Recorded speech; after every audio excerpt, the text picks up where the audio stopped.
ఈనాడు ఇంకా సమస్యలు ఉన్నాయి. సాగునీరు కావచ్చు, తాగునీరు కావచ్చు, విద్య కావచ్చు, వైద్యం కావచ్చు, పేదలకు అందించే రేషన్ కార్డు కావచ్చు, ఇందిరమ్మ ఇండ్లు కావచ్చు, షాదీ ముబారక్ కావచ్చు, కళ్యాణ లక్ష్మి కావచ్చు, రైతు రుణమాఫీ కావచ్చు, రైతు భరోసా కావచ్చు, సన్న బియ్యం కావచ్చు, అదే విధంగా ఫీజు రియంబర్స్మెంట్ కావచ్చు.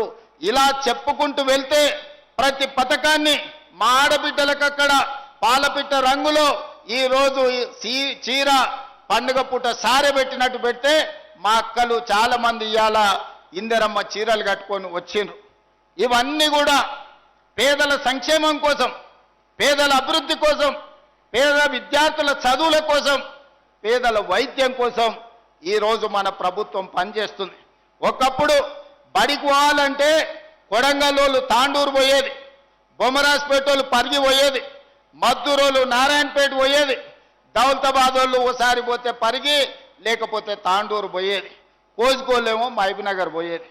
పిల్లల చదువు అంటే మన వాళ్ళు మహబూబ్నగరో నారాయణపేటో లేకపోతే పరిగో తాండూరో ఏది కాకపోతే పట్నం వలసపోయేది. మా లంబాడి సోదరులు లేకపోతే పూణే బొంబాయి వలసపోయి అక్కడ చదువుకున్నారు. చదువుకోవడానికి బడి లేదు మనకు. ఆనాడు పూజలు చేసుకోవడానికి గుడి సరైన వసతులు లేవు. సాగునీరు సంగతి మనకెన్నడూ ఆలోచన కూడా రాలే. తెలంగాణలోనే ఎత్తైన ప్రాంతం చంద్రవంచ దగ్గర 624 FRL లెవెల్ ఉన్నది.